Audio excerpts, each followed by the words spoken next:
The sound of my own scream, echoing through the Phoenix night air, still haunts me. 3 floors down, concrete rushing toward me, and above, my daughter's laughter cutting through the darkness like a knife. That moment, suspended between life and death, changed everything I thought I knew about family, love, and the true meaning of betrayal. My name is Elaine Foster, I'm 61 years old, and I live, or lived, in Phoenix, Arizona. For 35 years, I built my life around my family, sacrificing my dreams, my career, and nearly $400,000 of my inheritance to ensure my children had everything they needed. I thought I was building a legacy of love. Instead, I was constructing my own prison. The evening of my near-death experience started like any other family gathering. It was my granddaughter Emma's 8th birthday, and I had spent weeks planning the perfect celebration at my penthouse apartment. The same apartment I had purchased 5 years earlier for $650,000, using the last of my late husband's life insurance money. The same apartment where I almost lost my life. "Mom, you've outdone yourself again," my daughter Rebecca had said, her voice dripping with that false sweetness I had grown accustomed to over the years. At 34, Rebecca had mastered the art of manipulation, though I was too blind to see it then. Her perfectly manicured nails, paid for with the $2,000 monthly allowance I gave her, gestured toward the elaborate decorations covering my living room. My son Michael, 31, barely looked up from his phone. "Yeah, great party, Mom," he mumbled, his attention fixed on some stock trading app. The same son for whom I had co-signed a $180,000 business loan that he had defaulted on 6 months earlier, leaving me responsible for the payments. But it was Emma's smile that made everything worthwhile. My granddaughter, Rebecca's daughter, was the light of my life. Her father had disappeared before she was born, leaving Rebecca to raise her alone, or rather, leaving me to support them both financially and emotionally. "Grandma Elaine, can we go out on the balcony to see the fireworks?" Emma asked, her eyes sparkling with innocent excitement. The neighbors had mentioned a small fireworks display for the local festival, and I couldn't deny her anything. "Of course, sweetheart," I replied, my heart melting as it always did when she called me Grandma. What I didn't notice was the look that passed between Rebecca and Michael, a look I would later understand was pure calculation. The Phoenix skyline stretched endlessly before us as we stepped onto the 3rd-floor balcony. The city lights twinkled like earthbound stars, and for a moment I felt truly at peace. Emma was at the railing, safely away from the edge, while I stood near the sliding glass door. "Mom?" Rebecca's voice came from behind me, unusually serious. "We need to talk." I turned to face her, concerned by her tone. "What's wrong, honey?" "It's time you signed over the apartment," she said, her mask finally slipping. "And the rest of your assets. You're getting old, and we think it's best if we manage everything for you." The audacity of her words hit me like a physical blow. "Rebecca, what are you talking about? This is my home. Everything I have, I've worked for." Michael had moved closer, his expression cold and determined. "Mom, don't make this harder than it needs to be. We've already talked to a lawyer. With your age and some documented concerns about your mental state, it won't be difficult to establish guardianship." My heart pounded as the reality of their betrayal sank in. "You're trying to steal everything from me? Your own mother? We're protecting the family assets," Rebecca said, her voice devoid of emotion. "Emma needs stability, and you're becoming a liability." I looked toward my granddaughter, who was still admiring the view, oblivious to the nightmare unfolding behind her. "Emma is my priority too, but this isn't the way." That's when Rebecca moved. One moment I was standing safely away from the edge, and the next I felt her hands against my back. The force was deliberate, calculated, and devastating. As I fell through the darkness, time seemed to slow. I could hear Emma's scream mixing with Rebecca's laughter, a sound that will haunt me for the rest of my life. The last thing I remember before losing consciousness was thinking about how wrong I had been about everything. 3 weeks later, I woke up in the hospital with a fractured spine and a shattered understanding of the people I had loved most in the world. But as I lay in that sterile room, something inside me changed. The mother who had given everything was gone. In her place was a woman who would fight back. If this story is resonating with you, please hit that like button and subscribe to our channel for more incredible true stories. Also, leave a comment below telling us where you're watching from and what time it is there. I love connecting with viewers from around the world. The sterile smell of antiseptic and the constant beeping of machines became my world for 3 weeks. Every morning, I woke up hoping it had all been a nightmare, but the searing pain in my spine and the metal rods holding me together were constant reminders of my daughter's betrayal. The doctor said I was lucky to be alive. A third-floor fall usually meant death or permanent paralysis. "Mrs. Foster, you have visitors," a nurse announced on my 5th day. My heart leaped, thinking maybe, just maybe, Rebecca had come to apologize, to explain that it had all been a terrible accident. Instead, a man in an expensive suit walked in, followed by Rebecca. Her face was a mask of false concern, but I could see the calculating coldness in her eyes that I had somehow missed for years. "Mom, thank God you're awake," she said, her voice dripping with fake emotion. "This is Mr. Davidson, our family attorney. We need to discuss some urgent matters regarding your care." The lawyer, a thin man with predatory eyes, pulled out a stack of papers. "Mrs. Foster, given your recent incident and your age, we believe it's in your best interest to sign over power of attorney to your daughter. This will ensure all your affairs are properly managed during your recovery." I stared at them in disbelief. "You pushed me off that balcony, Rebecca, and now you want me to sign over everything?" Rebecca's face contorted with mock shock. "Mom, you're confused. The fall has affected your memory. You slipped. We all saw it. In fact, Emma was so traumatized by watching her grandmother fall that she needed therapy. The bills are already mounting." The audacity of her lie took my breath away.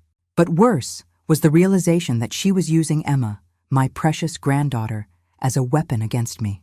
"The therapy sessions cost $200 per week," Mr. Davidson added smoothly, "along with your medical bills, which are approaching $150,000. The financial strain on the family is significant. Signing over power of attorney would allow Rebecca to access your accounts to manage these expenses appropriately." I closed my eyes, feeling trapped in a nightmare. My savings account contained $280,000, money I had planned to leave to Emma for her education. My investment portfolio was worth another $340,000. The apartment was worth at least $700,000 now, with Phoenix's booming real estate market. In total, they were trying to steal over $1.3 million from me. "I won't sign anything," I whispered, my voice hoarse from the pain medication. Rebecca's mask slipped further. "Mom, be reasonable. You can't live alone anymore after this accident. We've already looked into assisted living facilities. The Sunset Manor costs $4,800 per month, but with your assets under proper management, it's affordable." Sunset Manor. I knew that place. It was where people went to be forgotten. Basic care, minimal activities, and family visits that grew less frequent until they stopped altogether. "Where's Emma?" I asked, suddenly desperate to see my granddaughter. "She's in school," Rebecca lied smoothly. "We thought it was best not to upset her further by bringing her to see you in this condition." But I caught the slight glance between Rebecca and the lawyer. Emma wasn't in school. She was being kept away from me deliberately. They were probably already poisoning her mind against me, telling her I was sick, dangerous, or worse. "Mrs. Foster," the lawyer continued, "if you don't sign voluntarily, we may need to pursue other legal avenues. We have documentation of concerning behavior. The $50,000 you spent on Emma's birthday parties over the past few years, the impulsive purchase of expensive gifts, signs of diminished capacity that preceded your accident." My blood ran cold. Every generous act, every expression of love I had shown my family was being twisted into evidence of mental incompetence. The $15,000 I had spent on Emma's elaborate birthday parties, the $8,000 dollhouse I had bought her last Christmas, the $12,000 I had given Rebecca for emergency car repairs, they were going to use my love against me. "You have 48 hours to consider our proposal," Rebecca said, standing to leave. "I hope you'll make the right decision, Mom, for everyone's sake." After they left, I lay in that hospital bed, feeling more alone than I had ever felt in my life. The woman who had raised me, my mother Sarah, had always told me, "Elaine, blood doesn't always mean family, and family doesn't always share blood. Sometimes the people who love you most are the ones you choose." I had chosen Rebecca and Michael. I had chosen to love them unconditionally, to sacrifice everything for their happiness, and in return, they had chosen to destroy me. But as I stared at the ceiling tiles, counting the holes in each one to distract myself from the pain, Something began to crystallize in my mind. Rebecca had made one crucial mistake. She assumed that being bedridden made me powerless. She was wrong. That night, I asked the nurse for my phone. There were calls to make, plans to set in motion.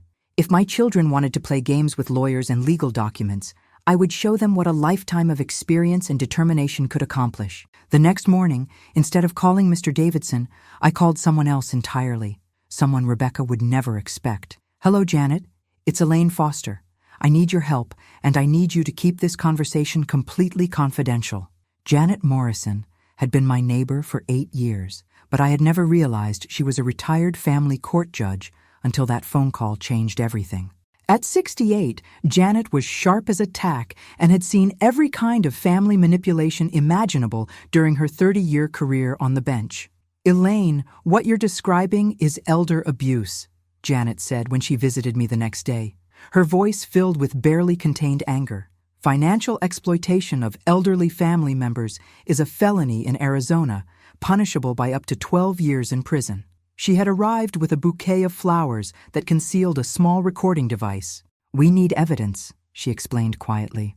"Your word against theirs won't be enough, especially if they're already building a case for your alleged mental incompetence." Within hours, Janet had connected me with Dr. Patricia Hens, a neuropsychologist who specialized in competency evaluations. Dr. Hens was a formidable woman in her 50s who had built her reputation on protecting elderly clients from predatory family members. "Mrs. Foster, I'm going to conduct a comprehensive evaluation." "Dr. I?" Hens explained during her visit. "Cognitive function tests, memory assessments, decision-making capabilities. When I'm finished, no court in Arizona will question your mental competency." Meanwhile, Janet worked her network of legal contacts. By my second week in the hospital, she had identified the perfect attorney for my situation. Robert Chen, a former prosecutor who had transitioned to elder law and had a reputation for taking down family predators. "Your daughter made several critical errors," Robert explained during our first meeting. He was a quiet man in his 40s, but his eyes burned with intensity when discussing injustice. "First, attempting to manipulate you while you're injured and medicated could be considered duress. Second, the timeline is suspicious. Pushing for immediate power of attorney after a traumatic incident raises red flags. But the most crucial piece came from an unexpected source. Dr.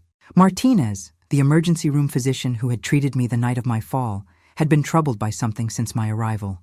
"Mrs. Foster, I've seen hundreds of balcony falls," Dr. Martinez told Robert during a deposition. "Your injuries are consistent with being pushed rather than slipping. The angle of impact, the way you landed, someone with your described medical history wouldn't have fallen the way you did by accident." The evidence was building, but Janet warned me that Rebecca would likely escalate her efforts when the 48-hour deadline passed. She was right. On the morning of the third day, Rebecca arrived with Michael and 2 men I didn't recognize. One was clearly another lawyer, but the other looked like private security. "Mom, I'm disappointed you haven't signed the papers," Rebecca said, her fake sweetness replaced by cold efficiency. "Mr. Davidson has filed a petition for emergency guardianship. We have statements from concerned neighbors about your erratic behavior, medical professionals who observed confusion during your hospital stay, and documentation of financial irresponsibility." My heart sank. Despite all my preparation, they had moved faster than expected. "We also have this," Michael said, pulling out his phone and playing a recording.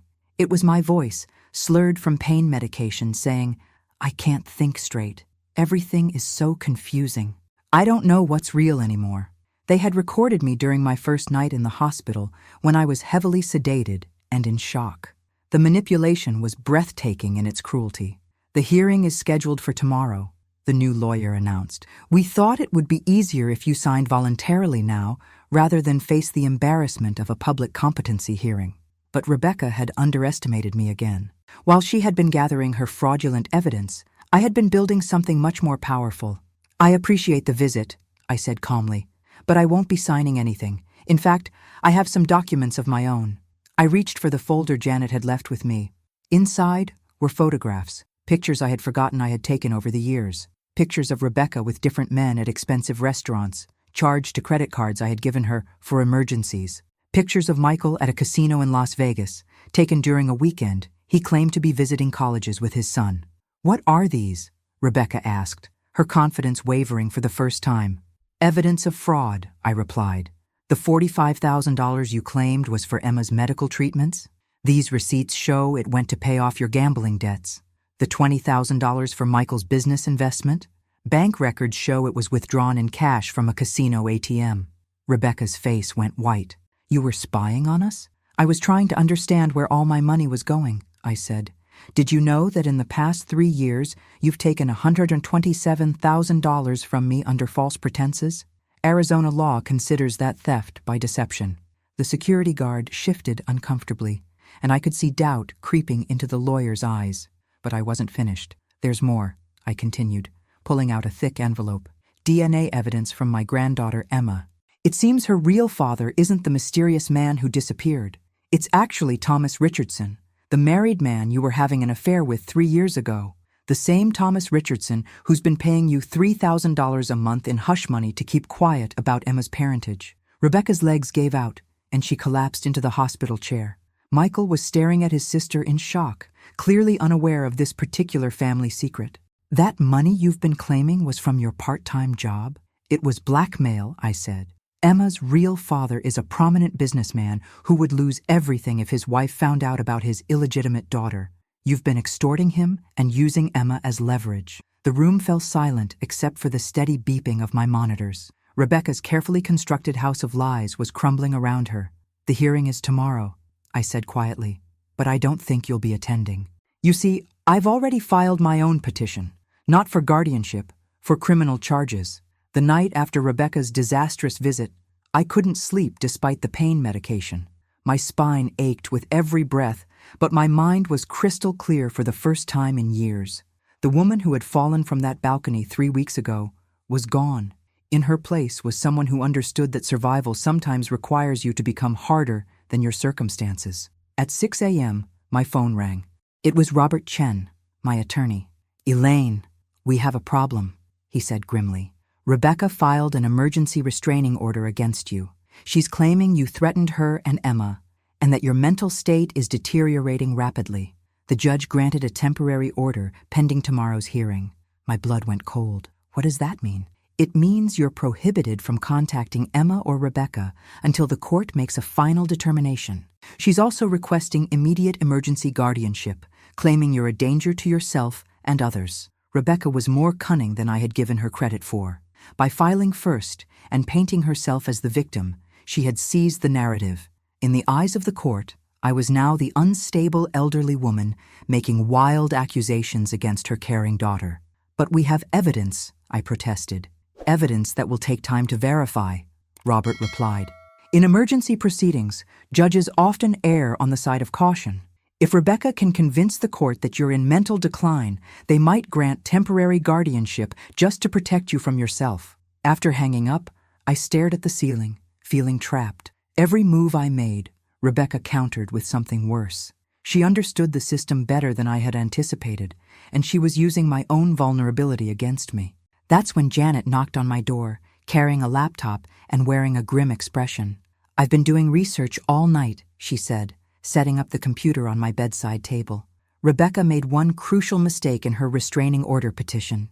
She turned the screen toward me, showing court documents. Look at the timeline she provided. She claims you've been making threats and showing erratic behavior for months, but here's the interesting part. She cashed a check from your account for $15,000 just 2 days ago. I squinted at the bank statement. What does that prove? If you were truly mentally incompetent and dangerous, why would she accept $15,000 from you less than 48 hours before filing the restraining order? It suggests she was perfectly comfortable with your mental state when money was involved. Janet pulled up another document. Even better, I found the receipt for what she bought with that money, a luxury vacation package to Cancun for herself, Michael, and Emma. Departure date, next Monday. The implications hit me like a thunderbolt. She's planning to leave the country. With your granddaughter, Janet confirmed. If she gets emergency guardianship tomorrow, she'll have legal authority to take Emma anywhere she wants. Once they're out of the country, getting Emma back will be nearly impossible. My heart pounded with panic and rage. Rebecca wasn't just trying to steal my money.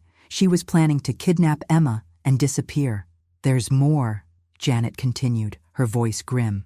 I reached out to some old contacts in family services. Rebecca has been receiving public assistance, food stamps, housing vouchers, childcare subsidies. She claimed to be a single mother with no income. The $127,000 you've given her over the past 3 years was never reported. That's welfare fraud. Exactly. And here's the beautiful part. Federal welfare fraud is investigated by the FBI, not local police. Rebecca's game just became a federal crime.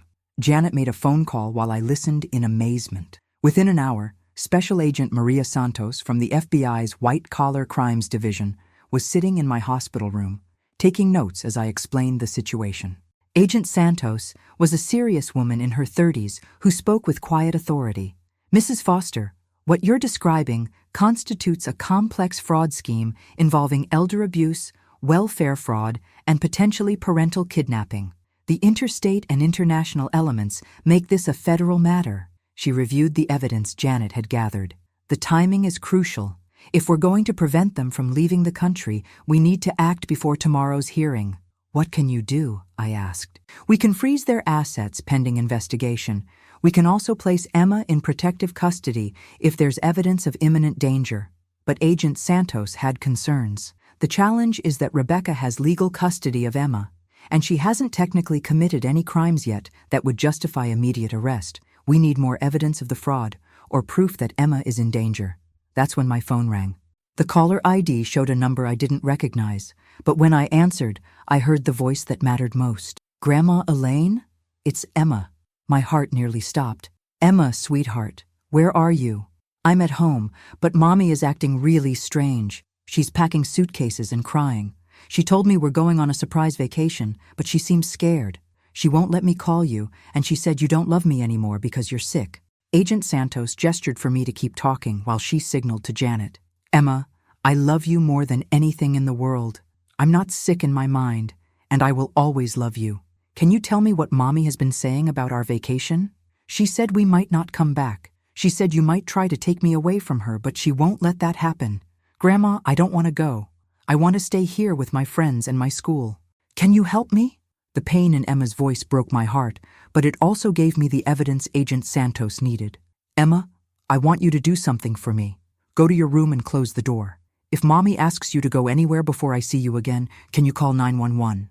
Mrs. Foster, Agent Santos interrupted quietly, we have enough. The child's testimony about being taken away against her will, combined with the evidence of fraud and the planned international travel, gives us grounds for immediate action. She made a series of rapid phone calls while Janet held my hand. Within minutes, everything was in motion. Local police are being dispatched to Rebecca's residence now, Agent Santos reported. Emma will be placed in temporary protective custody pending the court hearing tomorrow. Rebecca and Michael will be arrested on federal fraud charges. As I lay in that hospital bed, listening to Agent Santos coordinate the operation that would save my granddaughter, I felt something I hadn't experienced in years: hope. Rebecca had played a dangerous game, and she was about to discover that her biggest mistake wasn't pushing me off that balcony. It was underestimating the woman she tried to destroy. The arrest happened at 4:17 p.m. while I was watching the local news in my hospital room. The breaking news banner flashed across the screen. Mother and son arrested in elder abuse scheme. Seeing Rebecca in handcuffs on live television should have felt like victory, but all I could think about was Emma.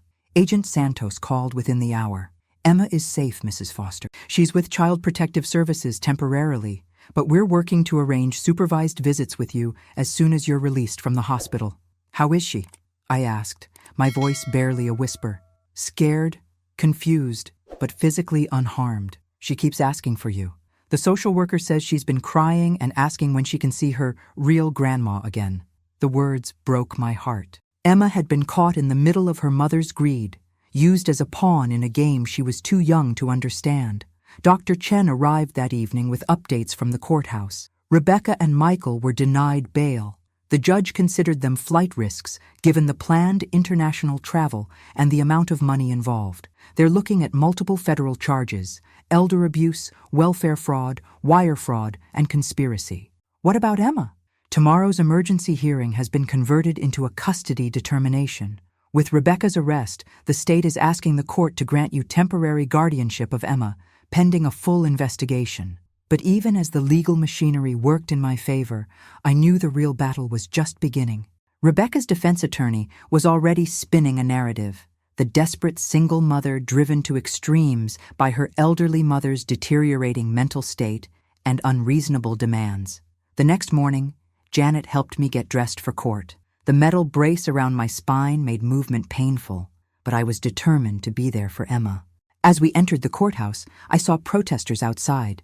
Rebecca had somehow rallied support from local single-mother advocacy groups who believed she was being persecuted for trying to protect her daughter from an abusive grandmother. The hearing was unlike anything I had ever experienced. Rebecca's public defender, a young woman named Sarah Liu, painted me as a controlling matriarch who had driven her daughter to desperation. "Your Honor," she argued, "my client is a young mother who has been systematically financially abused by her own mother for years. Mrs. Foster used money as a weapon, creating dependency and then threatening to withdraw support whenever my client tried to establish independence. She presented my generosity as evidence of manipulation. The $50,000 I had spent on Emma's birthday parties became excessive and inappropriate spending designed to alienate the child from her mother. The monthly allowances I had given Rebecca were reframed as creating artificial dependency to maintain control. But Robert Chen was ready with our counter-argument. Your Honor, the defendant has committed systematic fraud over a period of 3 years. She has stolen $127,000 from her elderly mother through deception, committed welfare fraud by failing to report this income, and was planning to flee the country with the victim's granddaughter. He presented the evidence methodically: bank records, photographs, witness statements from neighbors who had seen Rebecca's erratic behavior, the DNA evidence proving Emma's real paternity and Rebecca's subsequent blackmail scheme was particularly damaging. Then came the moment I had been dreading, my own testimony. Sitting in that witness chair, facing Rebecca across the courtroom, I felt every one of my 61 years. She looked smaller somehow, stripped of her designer clothes and fake confidence, but her eyes still held that calculating coldness that had become so familiar. "Mrs. Foster," Robert began gently, "can you describe your relationship with your daughter before the events of 3 weeks ago?" "I thought we were close," I said, my voice steady despite the emotion threatening to overwhelm me. "I thought I was helping her build a stable life for Emma. I gave her everything I could because I loved them both. Were you aware that the money you gave her was being used for purposes other than what she claimed?" "Not at the time. I trusted her completely. When she said Emma needed medical treatment, I paid for it. When she said she needed money for rent, I provided it. I never imagined my own daughter would lie to me so systematically." Rebecca's lawyer cross-examined me aggressively, trying to paint me as confused and vindictive. But Dr. Hen's competency evaluation held up under scrutiny. I was clearly mentally sound and capable of making my own decisions. The turning point came when the court played Emma's recorded phone call from the previous day. Hearing my granddaughter's voice saying, "I don't want to go," and "Grandma, I want to stay here," brought tears to my eyes and visibly affected the judge. Finally, it was Emma's turn. The judge interviewed her privately in chambers, with only the court reporter present. When she returned to the courtroom 30 minutes later, the decision was written on her face. "After careful consideration of all evidence and testimony," Judge Patterson announced, "I find that the child's best interests are served by granting temporary custody to Mrs. Elaine Foster. The defendant's actions demonstrate a pattern of deception and manipulation that puts the child at risk." Rebecca screamed from the defendant's table. "You can't do this. She's my daughter. That woman is crazy. She'll poison Emma against me." But the judge's decision was final. Emma would live with me, under court supervision, while Rebecca awaited trial. 2 hours later, I was sitting in a family reunification room when Emma walked in. She looked so small and scared, clutching a social worker's hand. But when she saw me, her face lit up with relief. "Grandma!" she cried, running into my arms despite my back brace. "I'm here, sweetheart," I whispered, holding her as tightly as my injuries allowed. "I'm here, and I'm never letting anyone hurt you again." As we held each other in that sterile room, surrounded by social workers and lawyers, I realized that Rebecca's greatest crime wasn't stealing my money or pushing me off that balcony. It was trying to take away the most precious relationship in my life, my bond with Emma. But she had failed. Despite everything she had done, Emma and I were together, and we were free. The road ahead would be challenging. Trials, therapy sessions, rebuilding our lives. But for the first time in months, I felt genuinely hopeful about the future. Rebecca had taught me a painful lesson about trust and family, but she had also taught me something more valuable. I was stronger than I had ever imagined. 3 months after the custody hearing, Emma and I were finally settled into our new life together. The apartment where I had almost died held too many painful memories, so I sold it for $750,000 and bought a smaller, single-story house in a quiet neighborhood with excellent schools. The $500,000 from the sale, combined with the recovery of most of the stolen money through asset seizure, gave us a fresh start. But healing from trauma isn't as simple as changing addresses. Emma woke up screaming 3 nights a week, calling for her mother, despite everything Rebecca had done. The court-appointed child psychologist, Dr. Rachel Torres, explained that children often struggle with conflicted loyalties even when one parent has caused them harm. Emma loves her mother, Dr. Torres told me during one of our weekly sessions, but she also feels abandoned and confused. Your job isn't to make her hate Rebecca, it's to help her feel safe and loved while she processes her emotions. The hardest part was answering Emma's questions about why her mother had hurt me, why she couldn't come home, and whether it was somehow Emma's fault. How do you explain adult greed and manipulation to an 8-year-old who just wants her family to be whole again? Grandma Elaine, Emma asked one morning over breakfast, if I'm really good, will Mommy be allowed to come back? My heart broke a little more each time she asked. Sweetheart, your mommy made some very bad choices that hurt people. She has to face the consequences of those choices, no matter how good you are. This isn't your fault, and there's nothing you could have done differently. Meanwhile, the legal battles continued. Rebecca's trial was scheduled for October, and the prosecution expected it to last 2 weeks. The evidence was overwhelming, but her new defense attorney, paid for by Emma's biological father, Thomas Richardson, who was desperately trying to keep his own secrets buried, was mounting an aggressive defense. The strategy was predictable, but effective. Paint Rebecca as a victim of my psychological manipulation. Claim that her crimes were acts of desperation by a mother trying to protect her child from an abusive grandmother. They even hired a psychiatrist to testify that Rebecca suffered from financial abuse syndrome, a condition that supposedly drove her to criminal behavior. But Agent Santos had continued investigating, and what she found made Rebecca's situation even worse. We've uncovered evidence of additional fraud schemes, she told me during a phone call in September.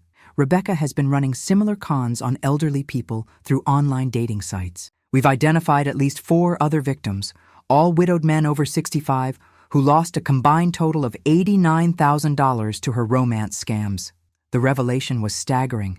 Rebecca's abuse of me wasn't an isolated incident born of desperation. It was part of a calculated pattern of targeting vulnerable elderly people. She had been using fake profiles to court lonely widowers, building emotional relationships over months before asking for money for various emergencies.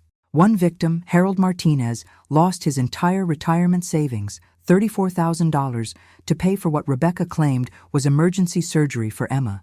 Agent Santos continued. She sent him fake medical bills and even staged phone calls with someone pretending to be a doctor. I felt sick hearing about Rebecca's other victims. Harold Martinez was 72 and lived alone after his wife's death from cancer. Rebecca had exploited his grief and loneliness with the same calculated cruelty she had shown me. This new evidence changed everything. Instead of facing 5 to 7 years for the charges related to me, Rebecca was now looking at 15 to 20 years in federal prison for operating a criminal enterprise targeting elderly victims. Michael's situation was different.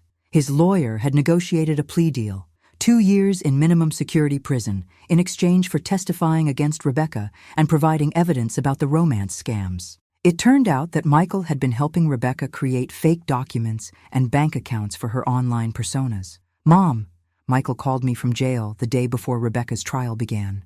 It was the first time we had spoken since his arrest. I know you'll probably never forgive me, but I need you to know, the balcony thing wasn't my idea. I never wanted to hurt you physically, but you were willing to steal everything I had, I replied, surprised by how calm my voice sounded. I was scared of her, he admitted. Rebecca said if I didn't help, she'd tell my son's mother about my gambling debts, and I'd lose visitation rights. She had something on everyone, Mom. That's how she operated. It was a pathetic excuse, but hearing the defeat in his voice, I realized that Rebecca had manipulated him too. Not enough to excuse his crimes, but enough to help me understand how she had orchestrated the entire scheme. The night before the trial, I sat with Emma in our new living room, reading her favorite book about a brave little girl who saves her village from a dragon. As I read about courage in the face of overwhelming odds, I realized how much we had both grown. Emma was thriving in her new school, making friends, and excelling in her classes. Her nightmares were becoming less frequent, and she had started calling our house home instead of Grandma's house. "Grandma Elaine," she said as I closed the book, "are you nervous about tomorrow?" I was terrified, but I couldn't let her see that. A little nervous, but mostly ready. Sometimes we have to be brave even when we're scared. Like the girl in the story? Exactly like the girl in the story. As I tucked Emma into bed that night, I thought about everything we had survived. In trying to destroy me, Rebecca had actually freed me from a lifetime of manipulation I had been too blind to see. The woman who fell from that balcony had been a victim. The woman who would testify tomorrow was a survivor. But the real test was still ahead. The trial would determine not just Rebecca's fate, but whether Emma and I could truly move forward with our lives. Everything we had built over the past 3 months hung in the balance. As I lay in bed listening to Emma's peaceful breathing through the baby monitor, a precaution Dr. Torres had recommended, I made a promise to myself. No matter what happened in court, I would never again let anyone make me doubt my own worth or my ability to protect the people I loved. Rebecca had underestimated me once. Tomorrow, she would learn the full cost of that mistake. The courthouse steps were crowded with reporters as Emma and I arrived for the first day of Rebecca's trial.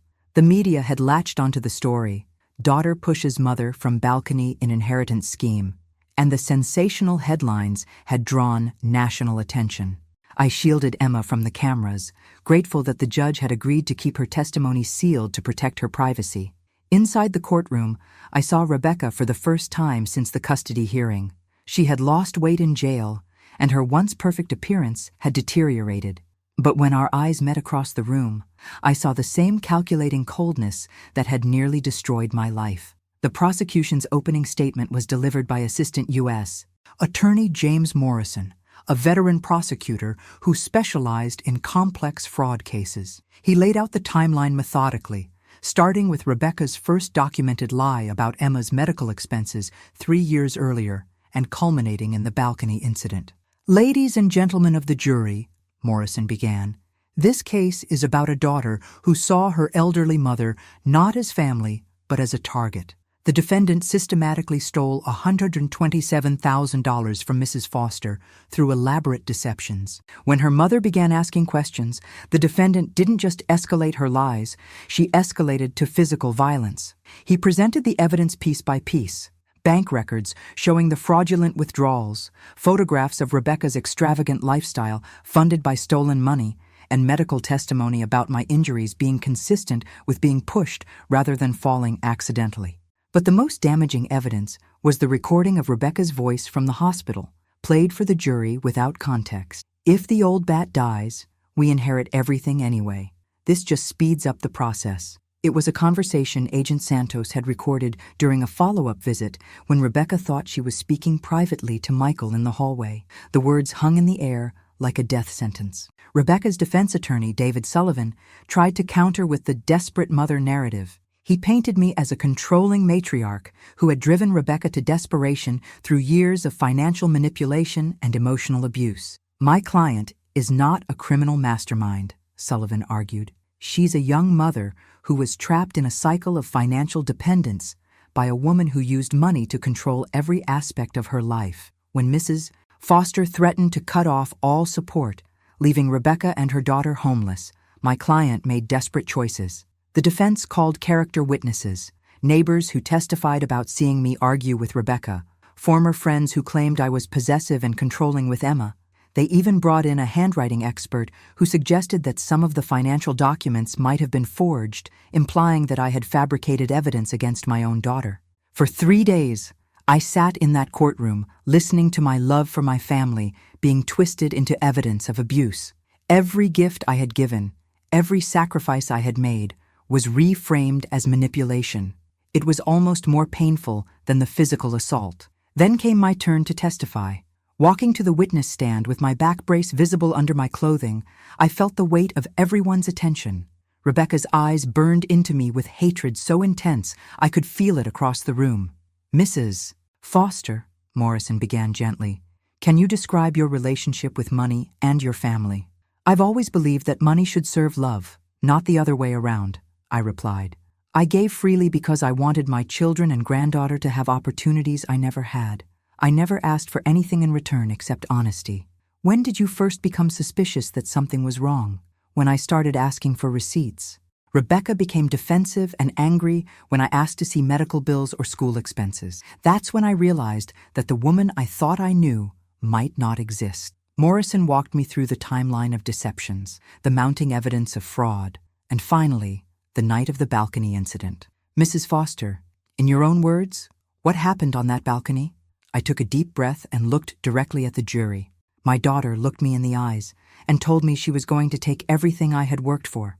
When I refused to sign papers giving her control of my assets, she pushed me off a third-floor balcony and laughed as I fell. The courtroom was silent, except for the scratching of the court reporter's fingers on her machine. Sullivan's cross-examination was brutal. He questioned my memory, suggested that pain medication had affected my recollection, and implied that my age made me an unreliable witness. "Mrs. Foster, isn't it true that you've suffered from depression since your husband's death?" "I've grieved, yes. But grief doesn't make me incompetent or dishonest. And isn't it true that you threatened to disinherit Rebecca if she didn't follow your specific instructions about raising Emma?" "I never threatened anyone. I set boundaries about how my financial support could be used, which is my right." "You admit to giving Rebecca over $100,000 in 3 years, correct?" "I gave money to help my family. Rebecca stole money through lies and deception. There's a difference." The most emotional moment came when Sullivan tried to suggest that I was motivated by a desire for revenge against Rebecca. "Mrs. Foster, isn't this prosecution really about punishing your daughter for trying to become independent from your control?" I looked at Rebecca, sitting at the defense table with tears streaming down her face. Tears I now knew were calculated for the jury's benefit. "Mr. Sullivan," I said quietly, "my daughter pushed me off a balcony. She left me for dead on concrete 3 stories below. This prosecution is about ensuring that never happens to another elderly person whose only crime was loving their family too much." The impact of my words was visible on the jury's faces. Several were wiping their eyes, and I could see the shift in their expressions from skepticism to sympathy. But the day's most powerful testimony came from Harold Martinez, the 72-year-old widower who had lost his retirement savings to Rebecca's romance scam. Harold walked slowly to the witness stand, his age and frailty making him a sympathetic figure. When Morrison asked him to describe how he had met Rebecca, Harold's voice shook with emotion. "She called herself Jennifer online, said she was a nurse, a single mother struggling to make ends meet. We talked for months about our loneliness, our dreams. I thought I had found love again after losing my wife. How much money did you give to the defendant?" $34,000. Everything I had saved for my final years. She said her daughter was dying, needed surgery. I couldn't let a child suffer when I had the power to help. "When did you discover the truth?" Harold looked directly at Rebecca, his eyes filled with profound sadness. "When the FBI called to tell me that Jennifer didn't exist, that the woman I loved was a criminal who had stolen my future." The defense had no effective counter to Harold's testimony. "How do you justify stealing a widower's life savings through elaborate lies about a dying child?" As the 4th day of testimony ended, I could see the case shifting in our favor. The jury was no longer looking at Rebecca with sympathy. They were looking at her with disgust. But Rebecca's legal team had one final card to play, and it would test everything Emma and I had built together.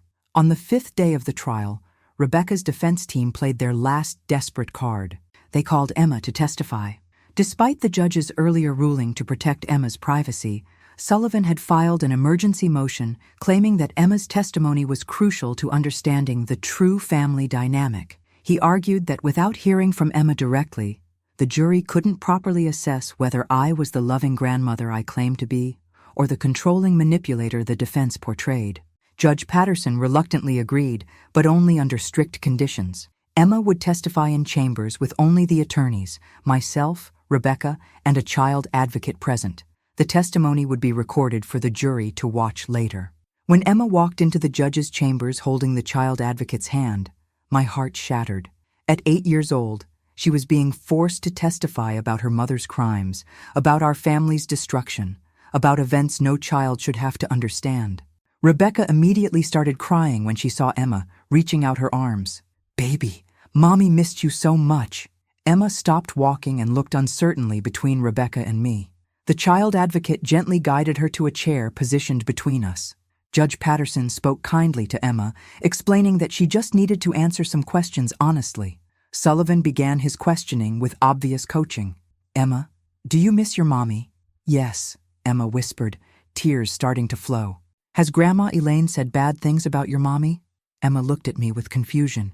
"She said Mommy made bad choices and has to face consequences. Does that make you sad?" "Yes, I want my family to be together." Sullivan pressed harder. "Emma, did Grandma Elaine ever get angry at your mommy?" "Sometimes, when Mommy would cry about money." "Did Grandma Elaine threaten to take you away from your mommy?" Emma's eyes widened. "No, Grandma said she would always protect me." Sullivan realized he was losing ground and shifted tactics. "Emma, who do you want to live with?" It was the question I had been dreading. Emma was quiet for a long moment, looking back and forth between Rebecca and me. "I want to live where I'm safe," she finally said. "I want to live where people tell the truth." Rebecca sobbed louder. "Emma, Mommy always told you the truth." But Emma shook her head with a maturity that broke my heart. "Mommy, you said we were going on vacation, but you were really running away. You said Grandma Elaine didn't love me anymore, but she came to get me when you left. You said Grandma was sick in her head, but she's the one who explains things so I understand them." The prosecutor took his turn, asking Emma gently about her life before and after the custody change. "Emma, how do you feel living with Grandma Elaine now?" "Safe," she said immediately. "I know where I'm going to sleep every night. I know she won't leave me or disappear. She doesn't lie to me, even when the truth is sad." "Are you afraid of Grandma Elaine?" "No, she protects me." "Are you afraid of anyone?" Emma looked at Rebecca with an expression that seemed far too old for her face. "I used to be afraid that Mommy would take me away from everyone I love, but now I'm not afraid anymore." When the testimony ended, Rebecca was hysterical. "She's been brainwashed," she screamed at me. "You turned my own daughter against me." But Emma's words had the opposite effect from what the defense intended. Instead of portraying me as manipulative, Emma had revealed a child who felt safer and more secure after being removed from her mother's chaotic influence. The next day, the jury watched the recorded testimony in the main courtroom. I could see their reactions as they heard Emma's mature, heartbreaking responses. When she said she wanted to live where people tell the truth, several jurors looked directly at Rebecca with obvious disapproval. The prosecution's closing argument was powerful, but restrained. Morrison let the evidence speak for itself, walking the jury through the timeline of fraud, manipulation, and violence that had brought us to this moment. "The defendant wants you to believe this is a story about family conflict," Morrison said. "But families don't systematically steal from each other. Families don't push elderly relatives off balconies. Families don't use children as weapons in criminal schemes." He pointed to Rebecca, who was crying dramatically at the defense table. "Those tears aren't for her victims. They're not for her daughter. They're for herself, because she finally got caught." Sullivan's closing argument was an exercise in desperation. He continued to paint Rebecca as a victim of my psychological abuse, but the evidence had made that narrative impossible to sustain. "Yes, my client made mistakes," he argued, "but those mistakes came from years of financial control and emotional manipulation. Rebecca Foster is not a monster. She's a broken woman who made desperate choices." But when he tried to explain away the romance scams against other elderly victims, his argument collapsed entirely. How could years of systematic fraud against multiple victims be explained as desperate maternal instinct? The jury deliberated for less than 4 hours. When they returned, the foreman stood with obvious solemnity. "On the charge of elder abuse in the first degree, we find the defendant guilty. On the charge of wire fraud, we find the defendant guilty. On the charge of conspiracy to commit fraud, we find the defendant guilty." The list went on. 7 guilty verdicts covering every charge. Rebecca collapsed in her chair, finally understanding that her manipulations had failed completely. Judge Patterson scheduled sentencing for the following month, but the mandatory minimums for the charges Rebecca faced meant she would be in federal prison for at least 12 years, possibly longer. As Emma and I left the courthouse that day, surrounded by reporters shouting questions, I felt a weight lifting from my shoulders that I hadn't even realized I was carrying. The woman who had tried to destroy us was going to prison, and we were free to build our future without fear. But the real victory wasn't the guilty verdict. It was the 8-year-old girl walking beside me, who had found the courage to speak her truth, even when it meant disappointing the mother she still loved. Rebecca had underestimated both of us, and that miscalculation had cost her everything. Sentencing day arrived with all the weight of finality. Emma stayed home with Janet. We had all agreed that she had been through enough trauma and didn't need to see her mother led away in shackles. As I sat in the front row of the courtroom, I reflected on how much had changed since that terrible night on the balcony 9 months ago. Judge Patterson had received dozens of letters from both sides. Rebecca's supporters, mostly people who had never witnessed her manipulations firsthand, pleaded for leniency, painting her as a desperate mother driven to extremes. But the victims' impact statements told a different story. Harold Martinez had written about losing not just his money, but his faith in human connection. At 72, I thought I had found love again. Instead, I found a predator who saw my loneliness as an opportunity. I will never trust anyone again. 3 other elderly victims of Rebecca's romance scams had similar stories. Margaret Chen, 68, had lost $23,000 she had saved for her grandchildren's college education. Robert Washington, 71, had given Rebecca $18,000 believing he was helping pay for Emma's cancer treatment, a complete fabrication that exploited his grief over losing his own daughter to leukemia. When it was my turn to speak, I stood slowly, my back still causing pain despite months of physical therapy. "Your Honor," I began, "Rebecca didn't just steal my money. She stole my faith in family, my sense of safety in my own home, and nearly took my life. But her greatest crime was using an innocent child as a weapon in her schemes." I looked directly at Rebecca, who was sitting at the defense table in an orange jumpsuit, her head down. "I will live with the physical pain of that fall for the rest of my life, but Rebecca will live with the knowledge that she chose greed over love, manipulation over honesty, and ultimately lost everything that truly mattered, including her daughter's respect." Rebecca's statement to the court was a masterpiece of self-pity and deflection. She blamed me for being controlling, claimed that financial desperation had driven her to make mistakes, and insisted that she had never intended to hurt anyone physically. "I love my mother and my daughter," she said, through tears that looked genuine, but which I now knew were completely calculated. "I was trying to protect Emma from what I saw as an unhealthy family dynamic. Everything I did was motivated by love." Even in the face of overwhelming evidence, Rebecca couldn't admit the truth. She was still playing the victim, still manipulating, still lying. Judge Patterson had clearly seen through her performance. "Ms. Foster," he said sternly, "you have been convicted of systematically defrauding elderly victims, including your own mother, over a period of 3 years. You exploited their trust, their loneliness, and their love to steal hundreds of thousands of dollars." He reviewed the evidence methodically: the romance scams, the welfare fraud, the attempted theft of my assets, and the physical assault that had nearly killed me. Most troubling to this court is your complete lack of genuine remorse. Even today, you continue to blame others for choices that were entirely your own. You have shown no empathy for your victims and no understanding of the harm you've caused. The sentence was devastating.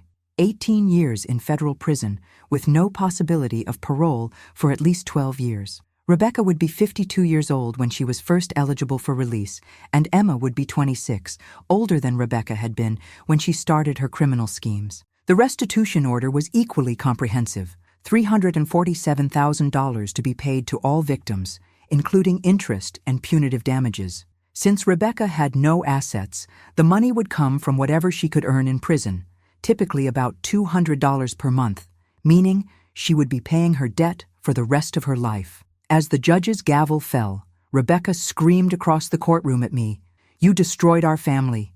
Emma will never forgive you for this." But her words no longer had power over me.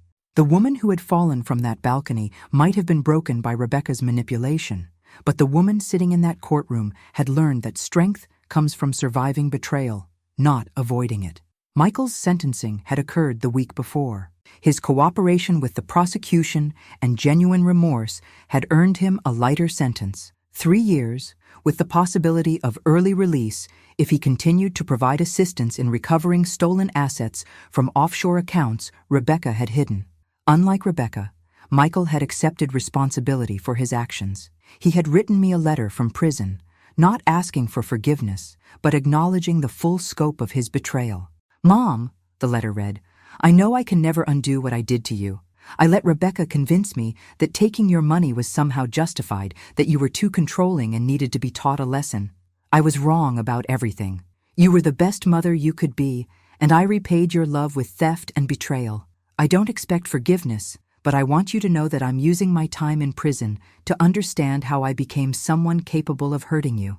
The letter had made me cry, not from sadness, but from a complex mixture of grief for the son I thought I knew, and relief that somewhere inside the man who had betrayed me, there was still a spark of the boy I had raised. After the sentencing, Agent Santos met me in the courthouse lobby.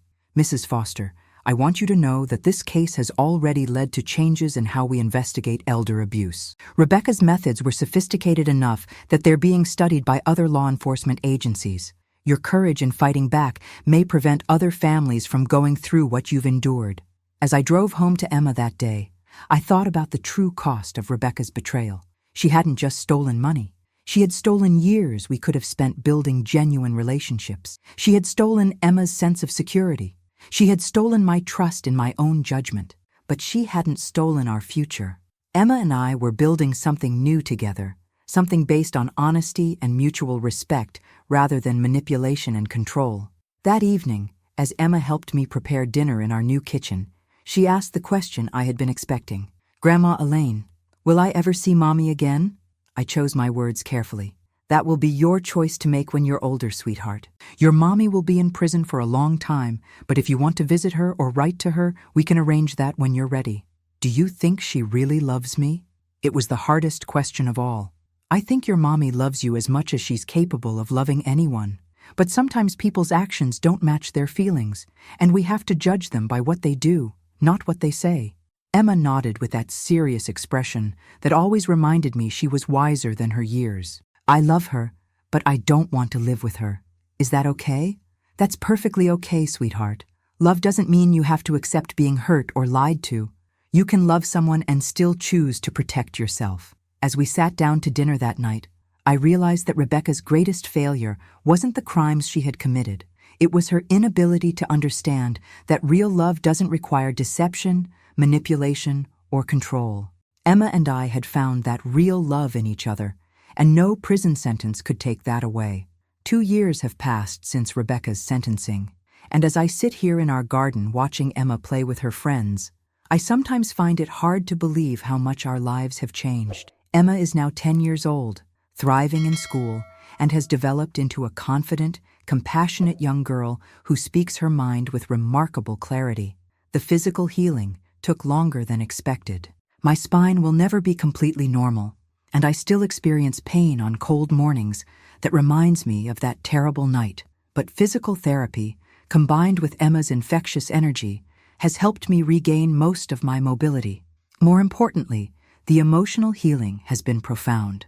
Dr. Torres continued working with both Emma and me for 18 months after the trial. The sessions weren't easy. Confronting the reality of Rebecca's manipulation required us both to reckon with difficult truths about love, trust, and family loyalty. "Grandma," Emma said during one particularly difficult session, "do you think Mommy ever really loved us, or was she just pretending the whole time?" It was Dr. Torres who helped me find the right answer. "Emma, I think your mommy loved you as much as she was capable of loving anyone. But her love was mixed up with other things, greed, selfishness, and a need to control situations. That doesn't mean her love wasn't real, but it wasn't healthy love." Emma had nodded thoughtfully. "So I can miss her and still be happy living with you?" "Absolutely. Love is complicated, and you're allowed to have complicated feelings about complicated people." The financial recovery exceeded everyone's expectations. Agent Santos and her team had discovered that Rebecca had hidden assets in offshore accounts totaling $89,000, money from her romance scams that she had planned to access if she ever needed to flee the country. Those funds were seized and distributed among her victims. Additionally, Thomas Richardson, Emma's biological father, had quietly established a trust fund for Emma's education after his paternity became public knowledge. His wife had filed for divorce, and their high-profile custody battle had exposed his affair with Rebecca. Rather than fighting the paternity claim, he had accepted responsibility and arranged for $200,000 to be set aside for Emma's future. "I don't want his money," Emma had declared when I explained the trust fund to her. "It's not about wanting it, sweetheart. It's about accepting that people who make mistakes sometimes try to make amends. You can use that money for college or donate it to charity. The choice will be yours when you're older." The house we bought with the proceeds from selling my old apartment has become a haven of stability and joy. Emma has her own room decorated with artwork from her art classes, shelves full of books, and a window that looks out onto the garden where she helps me grow vegetables and flowers. We've established routines that Rebecca's chaos never allowed. Homework time at the kitchen table while I prepare dinner. Saturday morning trips to the farmer's market. Sunday afternoon visits with Janet, who has become like a grandmother to Emma and a dear friend to me. The most unexpected development has been my relationship with Harold Martinez. What started as mutual support between fellow victims has grown into something deeper. Harold is a gentle, honest man who understands what it means to rebuild trust after betrayal. We take things slowly, but Emma adores him, and his presence in our lives has helped heal wounds I didn't even know I was carrying.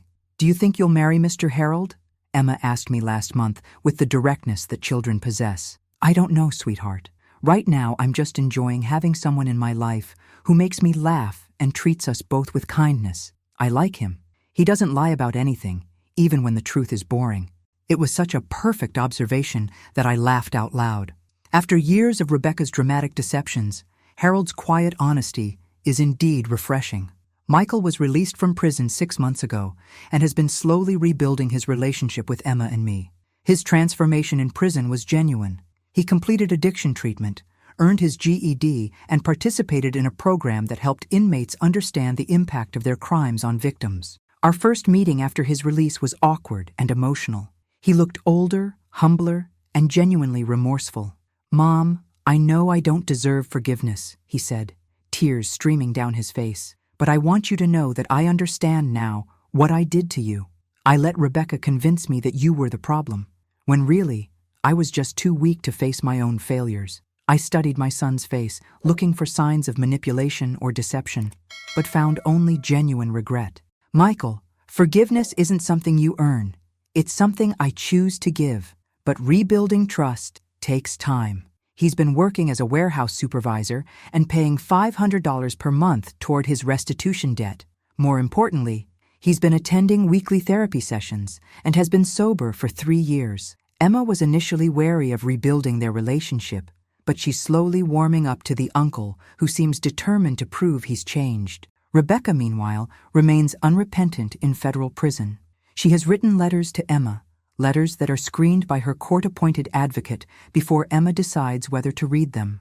Most are filled with self-pity and attempts to manipulate Emma's emotions. Emma read one letter last month and shook her head in frustration. She still doesn't understand what she did wrong. She's still trying to make me feel sorry for her instead of taking responsibility. Dr. Torres had warned us that this might happen. Some people never develop the capacity for genuine remorse. Rebecca's letters are consistent with someone who sees herself as the victim of circumstances rather than the architect of her own consequences. Emma has chosen not to visit Rebecca in prison, and I support that decision completely. "When I'm older, maybe I'll want to understand her better," Emma told me. "But right now, I just want to focus on our family and being happy." Our family has expanded in unexpected ways. Janet introduced us to other families who had survived various forms of domestic violence or elder abuse, and we formed a support network that meets monthly for dinners and activities. Emma has friends whose families understand trauma and healing, which has been invaluable for her development. Last month, Agent Santos called with news about Rebecca's latest scheme. Even in prison, she had been trying to manipulate other inmates into helping her launch new romance scams using smuggled cell phones. The discovery had added 3 years to her sentence and transferred her to a maximum security facility. Some people never learn, Agent Santos observed. Rebecca is what we call a career criminal, someone who views other people purely as resources to be exploited. As I write this story, sitting in my garden while Emma practices piano inside the house, I realized that Rebecca's greatest failure wasn't that she got caught. It was that she never understood what she was throwing away. She had a family who loved her unconditionally. She had a mother who would have given her anything she needed. She had a daughter who adored her. Instead of cherishing these relationships, she saw them as tools to be manipulated for financial gain. But her betrayal, as devastating as it was, taught Emma and me valuable lessons about strength, resilience, and the difference between love and manipulation. We learned that family isn't just about blood relationships. It's about choosing to care for each other with honesty and respect. The woman who fell from that balcony 3 years ago was naive about human nature and too trusting for her own good. The woman I am today is wiser, stronger, and surrounded by people who have earned my trust through their actions, not their words. Emma is growing up with a deep understanding of the importance of honesty, the value of genuine relationships, and the strength that comes from surviving difficult experiences. She's also growing up knowing that she is deeply loved and protected, not because she's perfect, but because she's cherished for exactly who she is. Rebecca took many things from us: money, innocence, and years we can never recover. But she also gave us something unexpected: the knowledge that we are stronger together than we ever were apart, and that real love doesn't require deception to flourish. As Emma runs into the garden to show me the song she's learned on the piano, laughing with the pure joy of a child who feels safe and loved, I realize that this is what victory looks like. Not revenge, not bitterness, but the simple triumph of building a life filled with genuine happiness despite the efforts of those who tried to destroy us. If you've stayed with us through this entire journey, I want you to know how much your support means. Please hit that like button if this story touched your heart, subscribe to our channel for more stories of resilience and hope, and leave a comment below telling us where you're watching from and what time it is there. Your messages remind me that we're all connected by our shared experiences of love, loss, and the courage to rebuild when life knocks us down. Remember, you are stronger than you know, worthy of honest love, and capable of building a beautiful life no matter what storms you've weathered. Thank you for being part of our journey.